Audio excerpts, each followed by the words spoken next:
Nós estamos estudando as leis naturais, né, as leis divinas, as leis morais, situadas no Livro dos Espíritos, e estamos, neste momento, dando prosseguimento à lei de justiça, de amor e de caridade.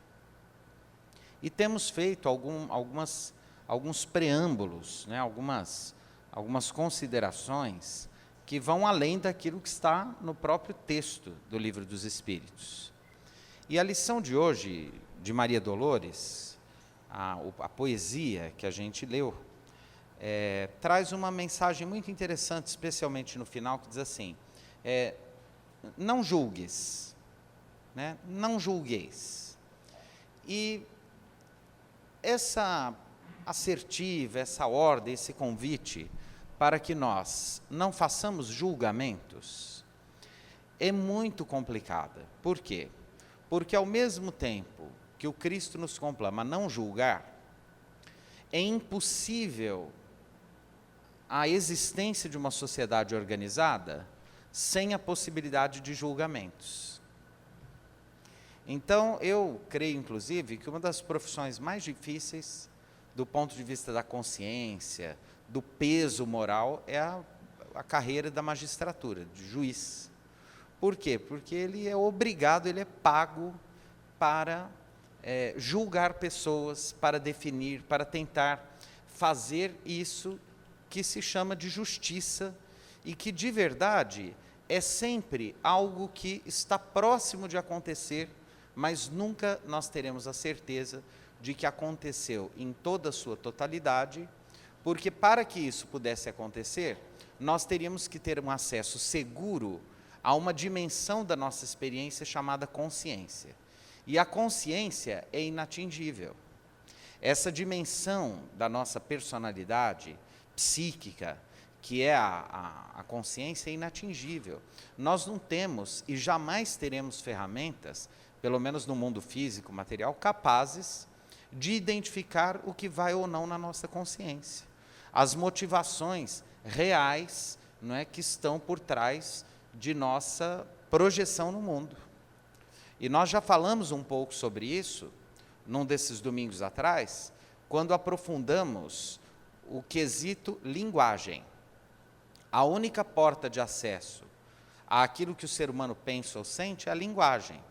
E a linguagem, ela é sempre simbólica, e sendo simbólica, ela pode ou não ser a expressão da verdade, porque muitas vezes a palavra mais dissimula e oculta do que revela. É comum, inclusive, nós usarmos disso que é a linguagem, que não é nem boa nem ruim, é uma experiência humana, né? Esses dias, gravando em um dos programas Visão Espírita, né, o Zola perguntava, o que é a liberdade, né?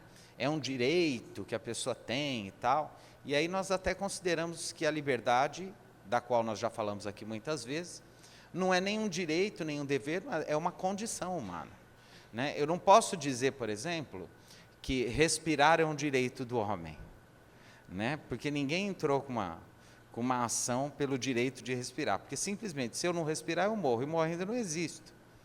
Então, assim, ser livre não é um direito, ser livre é da condição humana. Não tem como conceber o ser humano sem liberdade. E ainda quando a gente o aprisiona, ele ainda é livre para pensar. E se a gente sedar, ele vai estar livremente sonhando e nós vamos saber o que ele está sonhando.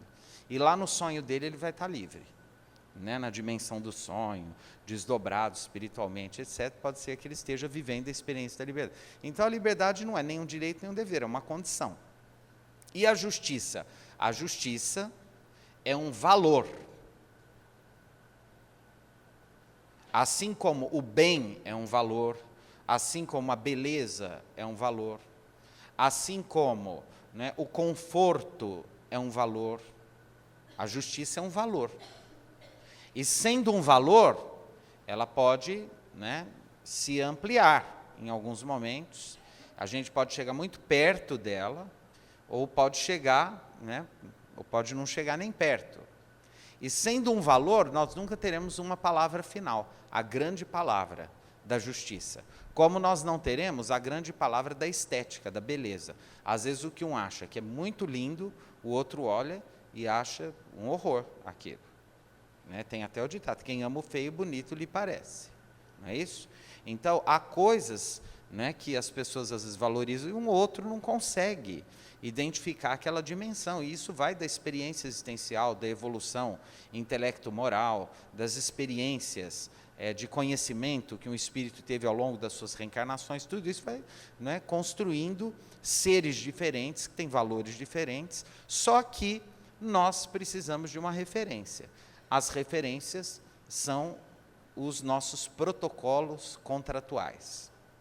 Então, nas sociedades chamadas civilizadas, e da onde que vem a expressão civilização? Vem do direito romano. Os civis eram os romanos antigos. Qual que é o contrário, o antônimo em língua portuguesa de civilização? É barbárie. E por quê? Porque tudo que não era um valor do Império Romano, da cultura romana, era chamado de bárbaro. Tanto que aquilo que a gente chama de as invasões bárbaras, quando os bárbaros derrubaram o Império Romano, etc., foram fluxos de guerreiros e de invasores vindos de diferentes regiões com diferentes culturas. Quer dizer, vikings que estavam ali perto da Inglaterra, do norte da Europa, eram chamados de bárbaros, e mongóis que estavam no extremo leste da Ásia também eram bárbaros. Quer dizer, tudo aquilo que não correspondia às referências culturais romanas eram chamados de bárbaros. E eles, naturalmente, criaram um grande império e acreditavam que os seus hábitos, os seus, de novo, ao uso da palavra, os seus valores eram os melhores. Por isso que quando eles conquistavam, eles diziam que iam civilizar. Quem trabalhou isso bastante, teoricamente, foi o Freud. O Freud tem uma obra importante chamada O Mal-Estar na Civilização. E depois de quase 100 anos da publicação dessa obra importante do Freud, há um sociólogo polonês chamado Zygmunt Bauman, que escreveu um livro que se chama O Mal-Estar na Pós-Modernidade. E aí ele vai explicar o que o mundo considerou como sendo civilização e o que ele considera sendo o mal-estar gerado na pós-modernidade. Então, o que é civilização? Civilização é um ideal que foi construído pelos romanos, assimilado pelos gregos, quer dizer, na verdade os romanos construíram a partir da inspiração grega, e que foi radicalizado na experiência do nazismo. Então vamos pensar, tem um documentário muito interessante que explica como funcionava a mente de Hitler. Esse documentário é disponível na internet, ele é o melhor sobre isso, é o que explica de uma maneira mais aprofundada a política nazista, né? E esse documentário se chama Arquitetura da Destruição. Então, o que se coloca lá? Que, antes de mais nada, Hitler era um amante das artes, ele era um esteta. Tanto que ele tinha verdadeira obsessão pela arte clássica, pelos gregos, pelos romanos, pelos grandes museus. Os nazistas saquearam os grandes museus da Europa e levaram as obras mais belas, importantes e caras para a Alemanha naquela época. E ele tinha um saguão onde ele vivia, na sede lá do Reich, que era só de maquetes sobre as grandes obras de arquitetura, os monumentos, as grandes avenidas, os parques que ele ia construir no mundo inteiro quando ele dominasse o planeta. Olha que coisa, né? Então ele queria, e tudo que ele achava feio, ele queria destruir. Então, por exemplo, as primeiras vítimas das câmeras de gás não foram judeus. Vocês sabem quem foram? Foram os deficientes físicos e mentais. Então, e não precisavam ser judeus ou não, das próprias famílias alemãs. A política sanitária nazista criou um programa em que a família que era identificada com uma pessoa portadora de deficiência, de uma amputação, podia ser uma deficiência física ou uma deficiência cognitiva, mental, até psiquiátrica, e que era sabido, aquilo era denunciado, a família recebia dizendo que a pessoa seria recolhida e levada para um centro de tratamento, só que não voltava mais. né? Por quê? Porque ele não queria um mundo que tivesse gente com defeito. Depois ele começou a eleger. Aí tinha judeu, tinha negro, tinha silvícola, tinha latino-americano, tinha cigano, tinha pessoas que ele considerava com comportamentos desviantes, então homossexuais, lésbicas e etc., prostitutas, pessoas vítimas de alcoolismo. Então, assim, todo mundo que ele achava que tinha uma coisa que não merecia existir no mundo, ia para as câmeras de gás. Por isso é que essa prática, iniciada com os nazistas, ficou historicamente conhecida como limpeza étnica. Então, o que é uma limpeza étnica? Eu vou limpar o mundo de tudo aquilo que eu considero sujo. O que a civilização contribuiu para isso? A ideia de uma civilização construída lá na antiguidade, ela se fundamenta em 3 bases: organização, beleza e limpeza. Então, o que é considerado um sujeito civilizado? É um sujeito disciplinado, organizado, certo? É um sujeito limpinho e bonito. Nós. Né? Quando a gente chega numa casa assim, né? E fala, nossa, isso aqui está parecendo um chiqueiro, coisa, né? Nem parece gente civilizada. Por quê? Porque tem que estar limpo, tem que estar organizado e tem que estar bonito. E para isso acontecer, a gente não pode errar. Para que o ser humano seja sempre limpo, sempre bonito, sempre organizado, sempre perfeito, não pode errar. E aí começa a ficar difícil a construção de uma civilização. Por quê? Porque nós precisamos lidar com desejos que nos pulsionam no caminho contrário. Então aqui, quem já não teve vontade de dormir sem escovar o dente e fez? Quem já deixou a louça para lavar de um dia para o outro? Quem já faltou de um compromisso e matou uma tia fácil, idosa? Né? Porque a gente faz essas coisas. Gente, é essa coisa esquisita mesmo. Né? O Emmanuel tem uma frase que eu gosto muito. Uma vez numa entrevista, e olha, eu vou repetir isso várias vezes aqui em vários estudos, porque essa resposta do Emmanuel, ela é assim antológica, ela é clássica e ela sintetiza tudo que a gente precisa entender sobre esse capítulo. A moça que estava me entrevistando, e o Chico tinha acesso ao Emmanuel, o Emmanuel estava assessorando, ditando as respostas para ele. Ele falou assim, pergunte para o Emmanuel o que é um criminoso. E o Emmanuel ditou no ouvido do Chico, diga para nossa irmã que criminoso é qualquer um de nós que foi descoberto. Olha a resposta de Emmanuel. Quem é ou o que é um criminoso? O Emmanuel disse, é qualquer um de nós que foi descoberto. É o que acontece, tanto que a gente faz coisas que a gente só fica sem graça a hora que é visto. Né? Parou no semáforo, você acha que ninguém está te olhando? Mete o dedo no nariz. Começa a limpar. A hora que você olha aquela senhora distintíssima, você tenta disfarçar, dá um... Né? Se tem a bênção de uma franja, já fica mais fácil para... Né? Mas quando não tem, já é mais difícil. Mas a gente fica muito sem graça. Por quê? Porque todo mundo fuça no nariz com o dedo. A gente só não quer que ninguém veja. Vocês estão entendendo ou não? Então, assim, quem é o criminoso? É qualquer um de nós que foi descoberto. E que bom que ninguém descobre ninguém, porque senão a vida social seria impraticável. Se nós conhecêssemos a intimidade uns dos outros, os pensamentos uns dos outros, ninguém se cumprimentaria jamais na rua de vergonha. Por isso que tem uma coisa muito feia para o ser humano, que é pose. A gente precisa tomar cuidado com gente posuda. Todo mundo que é muito posudo, deve esconder coisas muito feias. Porque a pose é uma forma de disfarçar a nossa humanidade mais crua. A nossa humanidade mais dilacerante, não é? E que somos todos nós somos isso aí mesmo, que é capaz de fazer coisas lindas e ao mesmo tempo é capaz de fazer coisas muito feias. Por isso que o que caracteriza o homem no nosso estágio evolutivo no mundo é o duelo entre a sombra e a luz que habita dentro de nós.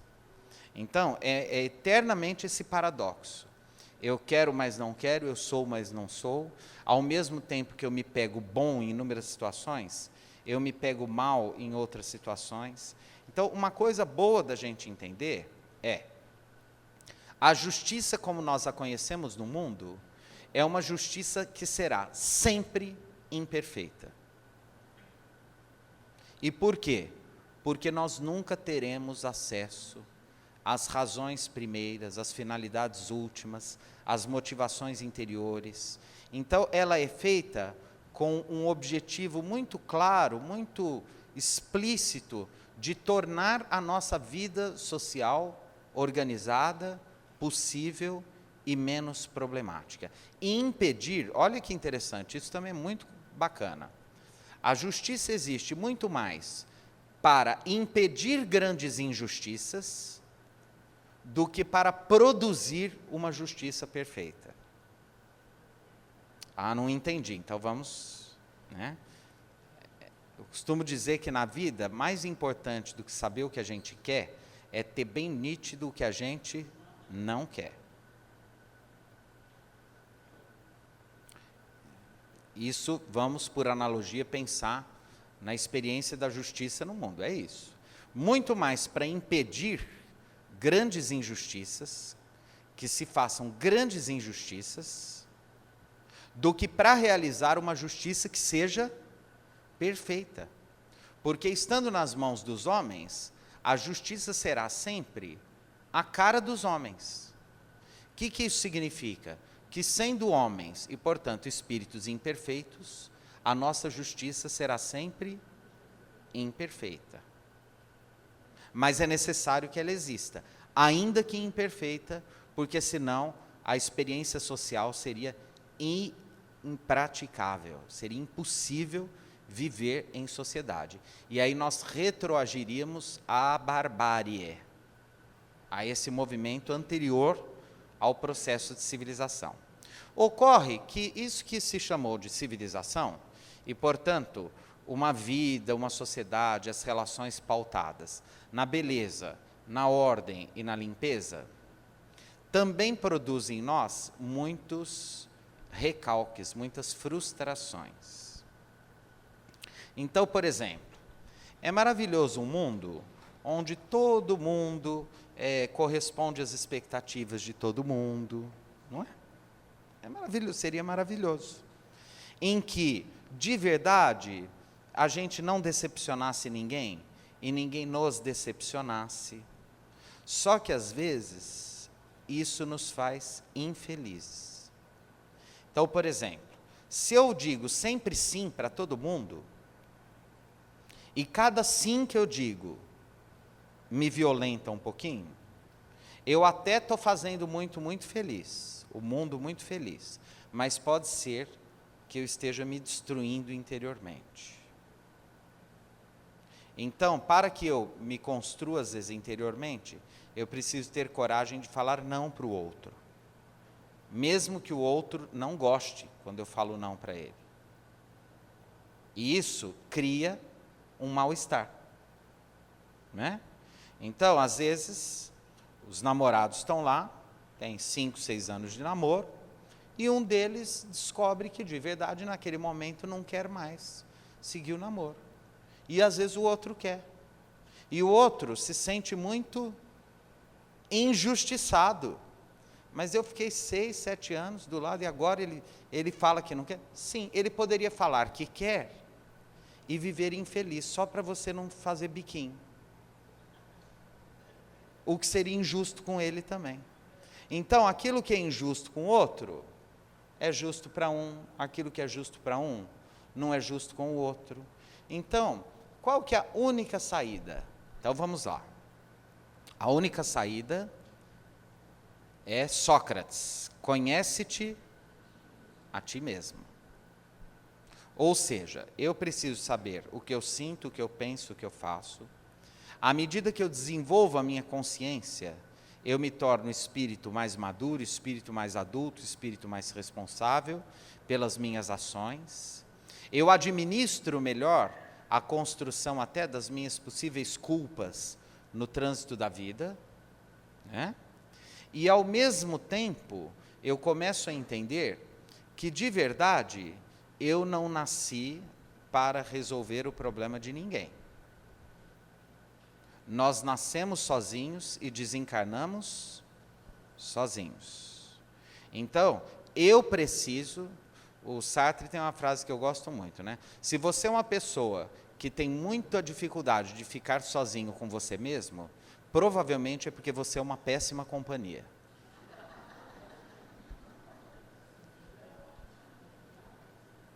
Verdade? Verdade.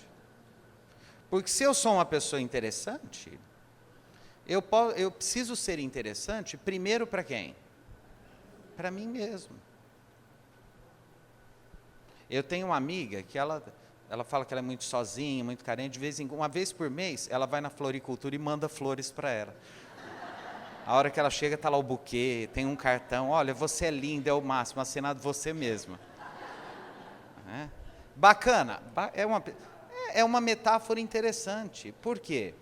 Porque todas as vezes que a gente depende dos outros para a vida fazer sentido, a gente é um peso no mundo. Não é? A gente não pode ser um peso, a gente precisa ser um facilitador da vida do mundo, não um peso para ninguém no mundo. E de verdade, ninguém está só. O Divaldo Pereira Franco tem uma frase que eu gosto que diz assim: só é solitário quem não é solidário. Né? Então, é só ir em busca, tem sempre alguém precisando conversar da gente, da nossa companhia, ligar, né? A gente reclama que às vezes as pessoas não ligam para a gente, mas a gente também não liga para as pessoas. Ou se a gente liga sempre e a pessoa nunca dá retorno, entenda o recado, provavelmente não quer que você ligue mais. De novo, a humanidade é dividida em duas partes, os com noção e os sem noção.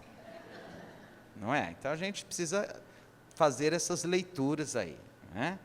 É interessante, porque Jesus, por exemplo, nunca forçou ninguém a segui-lo. Ele estava lá, não é? Inclusive, olha que curioso, quando ele está lá naquela situação da adúltera, que estava todo mundo jogando pedra na adúltera, né? Estava todo mundo com a pedra na mão. É um esporte muito praticado pelas pessoas, jogar pedras no próximo, julgar o outro e condenar, inclusive, né? E fazer sofrer, porque tem esse detalhe, o outro tem que sofrer. Para a gente ficar satisfeito, a gente precisa ver o sofrimento daquele que a gente acha que precisa sofrer.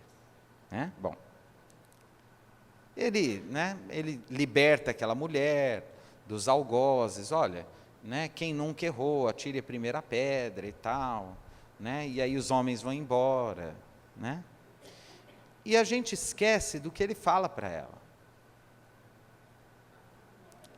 Primeira coisa que ele diz, olha que interessante, ele era didático, Jesus tinha bom humor, Jesus provavelmente não era sisudo, ele não era chato, ele era agradável, né? Como o Chico Xavier também adorava uma graça, uma piada, né? O senso de humor, ele gostava, às vezes lá em Uberaba, né, em determinadas situações, ficava até 4, 5 horas, depois todo mundo ia embora, tomando lá um café, um chá, comendo bolo e dando risada, até das coisas que tinham acontecido a noite inteira lá, um ou outro, porque a vida tem que ser assim, a gente precisa ter senso de humor. Aí, o Cristo disse para a moça assim, Mulher para adúltera, mulher, cadê os que te condenavam? Cadê? E ela, surpresa, ela falou, Senhor, foram embora. Quer dizer, eu não entendi direito, assim, eles foram embora. É como um médico que às vezes você chega com uma dor, ele te aplica uma injeçãozinha que ele sabe exatamente o que ele está dando e sabe que vai funcionar. Aí ele olha para ela e fala assim, cadê a dor? Você olha e fala, sumiu, doutor. Jesus fez a mesma coisa com ela. Mulher, cadê os que te condenavam? E ela fala, Senhor, foram embora. E aí ele diz assim, pois se eles não te julgaram, eu também não te julgo. Olha só, hein? Uia! O Cristo falando que ele não tinha condição de julgá-la. Eles não te condenaram. E eu também não. Vais e não peques mais. E ele não fala assim, ó, então aproveita que você me conheceu, me segue. Ouve o que eu estou falando, vira minha discípula, frequenta a minha igreja. Nada disso. Vai no centro tomar passe. Não. É mais simples, ó. Eles não te julgaram, eu também não te julgo. Vais e não peques mais. O que ele quer dizer com esse vai? Olha que verbo bonito. Vamos adentrar a profundidade desse verbo. Ele não fala assim, ó, fica aqui e pensa um pouco no banquinho da correção. Ele fala qual verbo? Vai. Quer dizer, qual que é a proposta dele? Não pare. Toca a vida, segue. Se errou, não tem problema. O que a gente não pode é ficar parado. Ele diz para a mulher, vai embora, levanta, vai. Não fica aí chorando não, quieta. A vida o quê? Continua. As coisas estão rolando, ó. Vais e não peques mais. Quando ele fala não peques mais, ele está sendo um moralista? Não. O que ele está falando, ele está pensando nela, ele está dizendo assim, ó, vai e tenha mais cuidado com você mesma. Por quê? Porque quando a gente faz coisas que podem trazer problemas para a gente, quem que vai sofrer mais? A gente mesmo. Então, esse vai e não peques mais, não é assim, ó, vai e segue o que eu estou falando, que você é uma pecadora, agora não peca mais. Não, é assim, ó, vai e seja mais cuidadosa com você mesma, se ame, entenda a vida, cuidado, ame a si mesma, não se coloque mais em situações que causem para você mesma sofrimento. Essa é a mensagem.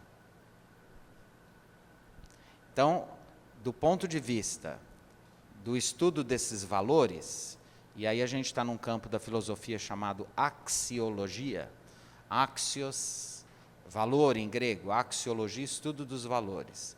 Dentro da filosofia, quando a gente fala de justiça, nós estamos num campo da filosofia que vai colocar em questão, em reflexão, o mundo dos valores. Aquilo que vale muito e aquilo que vale mais ou menos e aquilo que não vale nada. Ok? Por exemplo, a vida é um valor, o patrimônio é um valor, a dignidade é um valor, a imagem pública é um valor, a privacidade é um valor, a incolumidade física é um valor. São valores, coisas que a gente atribui um dado valor e que as leis protegem, né? Uma outra área da filosofia, chamada teleologia, estuda as finalidades das nossas experiências. Então, quando a gente está estudando a justiça, a lei de justiça, a gente tem duas dimensões de compreensão. A compreensão valorativa, e, portanto, axiológica, e a compreensão teleológica, quer dizer, com que finalidade que o homem busca justiça? Com a finalidade ética. E o que é uma finalidade ética? Para o Aristóteles, ético é tudo aquilo que conduz a uma vida boa. Então, por que a gente tem preocupação com a realização da justiça? Porque a gente quer morar num lugar bom de morar.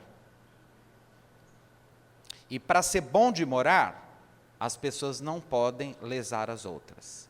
E por isso a gente precisa dos julgamentos. Que pena, terminou. Vamos continuar no próximo domingo, tá bom? A partir desse item, quer dizer, do estudo dos valores e das finalidades, tentando entender com profundidade, dentro da proposta de Jesus, da proposta que mais do que julgar, porque não é julgar, mais do que realizar justiça, porque também não é isso, é a proposta da busca do amor, da misericórdia, da compaixão, como na poesia da Maria Dolores que foi lida aqui hoje, né? Nós não vamos julgar, Jesus não quer que a gente venha julgar ninguém, Ele quer misericórdia.